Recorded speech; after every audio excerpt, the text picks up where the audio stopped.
ನಮಸ್ಕಾರ ಸ್ನೇಹಿತರೆ, ಇವತ್ತಿನ ವಿಡಿಯೋದಲ್ಲಿ ಮಿಥುನ ರಾಶಿಯವರ ಬಗ್ಗೆ ಒಂದು ವಿಶೇಷವಾದ ಮಾಹಿತಿಯನ್ನ ಹೇಳ್ತೀನಿ ನೋಡಿ.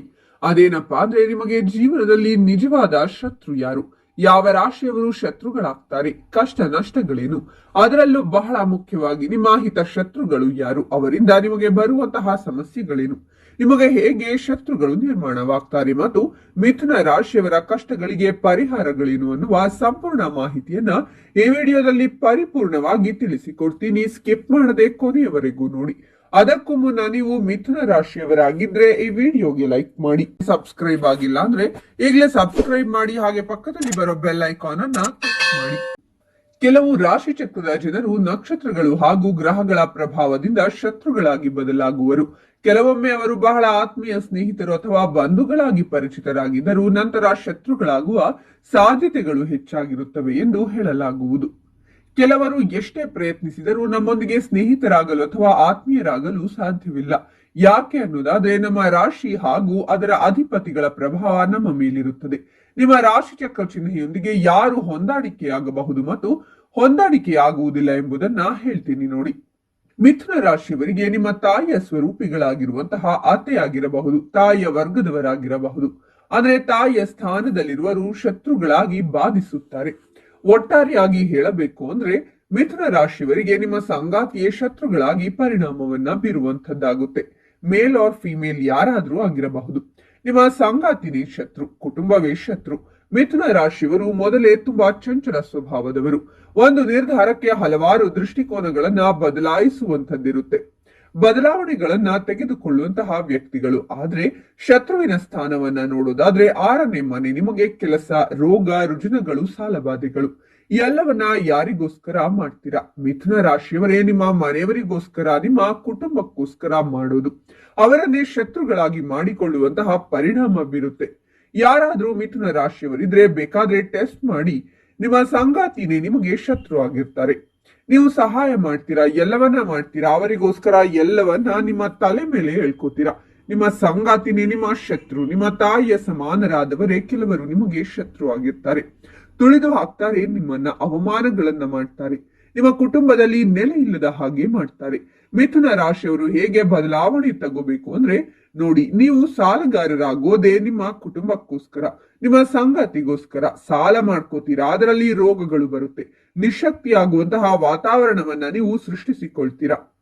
ನಿಮ್ಮ ಮನಸ್ಸೇ ನಿಮ್ಮ ಶತ್ರುವಿನ ರೂಪದಲ್ಲಿ ಕಾಣುತ್ತದೆ. ಮಿಥುನ ರಾಶಿಯವರು ಮುಖ್ಯವಾಗಿ ನಿಮ್ಮ ಸ್ಥಾನದಲ್ಲಿ ಭದ್ರತೆ ಇಲ್ಲ ಎಂದಾಗ ನೀವು ಆ ಜಾಗದಲ್ಲಿ ಇರೋದೇ ಕಷ್ಟ. ಮಿಥುನ ರಾಶಿಯವರಿಗೆ ನಾನು ಹೇಳೋದು ಬೇಜಾರಾಗಬಹುದು, ಆದರೆ ನೀವು ಎಲ್ಲಿ ತಿದ್ದುಕೊಳ್ಳಬೇಕು ಅನ್ನೋದರ ಬಗ್ಗೆ ಯೋಚಿಸಬೇಕು. ನಿಮಗೆ ಆ ಜಾಗದಲ್ಲಿ ಅಧಿಕಾರಗಳು ಸಿಗಲಿಲ್ಲ ಅಂದಾಗ ಅವಮಾನಗಳಾಗ್ತಾ ಬರುತ್ತೆ. ಅಲ್ಲಿ ಅವಮಾನಗಳು ಜಾಸ್ತಿ ಆಗ್ತಾ ಇದ್ದಂತೆ ನೀವು ಅಲ್ಲಿ ಒಂದು ಕ್ಷಣ ಕೂಡ ಇರುವುದಿಲ್ಲ. ಎಲ್ಲಿ ಕೆಲಸದಲ್ಲಿ ತೊಂದರೆಗಳು, ಅಡೆತಡೆಗಳು, ಆದರೆ ನಿಮ್ಮ ಮೇಲಧಿಕಾರಿಗಳು ತೊಂದರೆಯನ್ನ ಮಾಡಿದರೆ ಅಲ್ಲಿಯೂ ಕೂಡ ನಿಮಗೆ ಸಮಸ್ಯೆಗಳಾಗುತ್ತೆ, ಶತ್ರುಭಾವ ಬರುತ್ತೆ.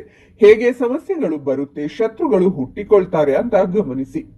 ಮಿಥುನ ರಾಶಿಯವರೇ, ನೀವು ಎಷ್ಟೇ ಬುದ್ಧಿವಂತರಾದ್ರೂ ಕೂಡ ನೀವು ದಡ್ಡರ ಹಾಗೆ ಕೆಲಸ ಮಾಡ್ತೀರಾ. ಅವಾಗ ಎಲ್ಲವೂ ಕೂಡ ನಿಮ್ಮ ಮೇಲೆ ಬಂದೇ ಬರುತ್ತೆ. 6ರ ಸ್ಥಾನ ಶತ್ರು ಉತ್ಪತ್ತಿಯಾಗುವಂಥದ್ದು ಅಲ್ಲಿಂದಲೇ. ನಿಗೂಢವಾದ ಶತ್ರುಗಳಿರ್ತಾರೆ, ನಿಮ್ಮ ಹತ್ತಿರಾನೇ ಇರ್ತಾರೆ. ಯಾರನ್ನು ಹೆಚ್ಚಾಗಿ ಪ್ರೀತಿ ಮಾಡ್ತಿರೋ, ನಿಮ್ಮ ಪ್ರಾಣವನ್ನ ಇಟ್ಟಿರ್ತಿರೋ, ನಿಮ್ಮ ಶತ್ರುಗಳಾಗಿ ಬಿಡ್ತಾರೆ.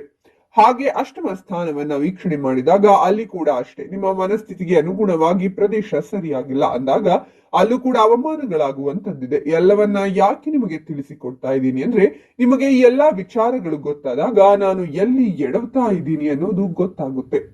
ಹಾಗಾಗಿ ಜೀವನ ಶೈಲಿಯನ್ನ ಬದಲಾವಣೆ ಮಾಡಿಕೊಳ್ಳಬಹುದು, ಶತ್ರುವಿನ ಸಂಖ್ಯೆಯನ್ನ ಕಡಿಮೆ ಮಾಡಿಕೊಳ್ಳಬಹುದು, ಅವಮಾನಗಳನ್ನ ಕಡಿಮೆ ಮಾಡಿಕೊಳ್ಳಬಹುದು.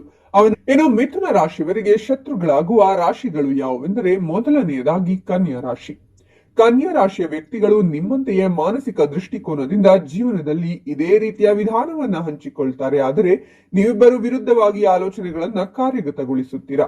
ನೀವು ಪ್ರತಿ ಬಾರಿಯೂ ನಿಮ್ಮ ಮನಸ್ಸನ್ನ ಬದಲಾಯಿಸಲು ಒಲವು ತೋರುವುದರಿಂದ ಅವರು ಸಂಪೂರ್ಣವಾಗಿ ವಿಚಲಿತರಾಗುತ್ತಾರೆ ಮತ್ತು ಅವರ ವಿಧಾನವು ಸಾಕಷ್ಟು ಮಂದ ಮತ್ತು ಬೇಸರಕ್ಕೆ ಕಾರಣವಾಗುತ್ತದೆ.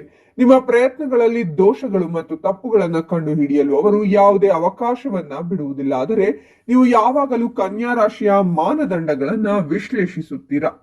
ಎರಡನೆಯದಾಗಿ ಮೀನರಾಶಿ. ಮೀನರಾಶಿಯ ವ್ಯಕ್ತಿಗಳು ಸುಲಭವಾಗಿ ಗೆಳೆಯರಾಗಬಹುದು, ಆದರೆ ನೀವು ಅವರೊಂದಿಗೆ ಹೆಚ್ಚಿನ ಸಮಯ ಸಾಕಷ್ಟು ಚಂಚಲ ಮತ್ತು ಅಸಡ್ಡೆ ಹೊಂದಿರುತ್ತೀರಾ. ನೀವು ಪರಸ್ಪರ ಚೆನ್ನಾಗಿ ಹೊಂದಿಕೊಳ್ಳದಿರಲು ಇದು ಒಂದು ಕಾರಣವಾಗಿದೆ. ನೀವು ಸ್ವಭಾವತಃ ಸ್ವಾಭಾವಿಕ ಮತ್ತು ತಮಾಷೆಯಾಗಿರುತ್ತೀರಾ, ಆದರೆ ಮೀನರಾಶಿಯವರು ಮೂಡಿ ಮತ್ತು ಭಾವನಾತ್ಮಕವಾಗಿರುತ್ತಾರೆ. ನೀವು ಎಂದಾದರೂ ಮೀನರಾಶಿಯವರೊಂದಿಗೆ ಯಾವುದೇ ಸಂಬಂಧದಲ್ಲಿದ್ದರೆ ನೀವು ಹಲವಾರು ಅಪಾರ್ಥಗಳು, ಅಪನಂಬಿಕೆ ಮತ್ತು ಅಸ್ಥಿರತೆಗೆ ಬಲಿಯಾಗುವ ಸಾಧ್ಯತೆ ಇದೆ. ಮೀನರಾಶಿಯೊಂದಿಗೆ ಸಾಮರಸ್ಯದ ಸಂಬಂಧವನ್ನು ನಿರ್ಮಿಸುವುದು ನಿಮಗೆ ಸಾಕಷ್ಟು ಸವಾಲಾಗಿದೆ. ಹೀಗಾಗಿ ಮೀನರಾಶಿಯು ಮಿಥುನ ರಾಶಿಗೆ ಉತ್ತಮ ಸ್ನೇಹಿತರ ಚಿಹ್ನೆ ಅಲ್ಲ. ಏನು ಮಿಥುನ ರಾಶಿಯವರು ಇದೆಲ್ಲವನ್ನ ಗೆಲ್ಲಬೇಕು ಅಂದ್ರೆ ನೀವು ಮಾಡಬೇಕಾಗಿರುವಂತದ್ದು ದುರ್ಗಾ ಯಂತ್ರ ಅಥವಾ ಬಗಳಮುಖಿ ಯಂತ್ರವನ್ನ ಇಟ್ಟು ಆರಾಧನೆ ಮಾಡಿ. ಖಂಡಿತವಾಗಲು ನಿಮಗೆ ಸಮಸ್ಯೆಯ ಪ್ರಮಾಣ ಕಡಿಮೆಯಾಗುತ್ತೆ. ಇವೆಲ್ಲ ಅವಮಾನಗಳು ಕೂಡ ದೂರವಾಗುತ್ತೆ. ಜಾತಕವನ್ನ ಪರಿಶೀಲನೆ ಮಾಡಿಕೊಳ್ಳಿ. ನನಗೆ ಶತ್ರುಗಳು ಯಾರಾಗ್ತಾರೆ, ಆರೋಗ್ಯದ ವಿಷಯ ಹೇಗಿರುತ್ತೆ, ಸಾಲಗಳು ಯಾಕೆ ಏರಿಕೆ ಆಗ್ತಾ ಇರುತ್ತೆ, ಎಲ್ಲಿಂದ ನಷ್ಟವನ್ನ ಅನುಭವಿಸಬೇಕಾಗುತ್ತದೆ, ಎಲ್ಲಾ ವಿಚಾರಗಳನ್ನ ನೋಡಿಕೊಳ್ಳಿ. 100% ನಿಮಗೆ ಒಳ್ಳೆಯದಾಗುತ್ತೆ. ಮಾಹಿತಿ ನಿಮಗೆ ಇಷ್ಟ ಆದ್ರೆ ತಪ್ಪದೆ ವಿಡಿಯೋಗೆ ಲೈಕ್ ಮಾಡಿ, ಓಂ ದುರ್ಗಾದೇವಿಯೇ ನಮಃ ಅಂತ ಕಾಮೆಂಟ್ ಮಾಡಿ ಮತ್ತು ಈ ಮಾಹಿತಿಯನ್ನ ಎಲ್ಲರಿಗೂ ಶೇರ್ ಮಾಡಿ. ಅವರಿಗೂ ಕೂಡ ಒಳಿತಾಗಲಿ. ಧನ್ಯವಾದಗಳು.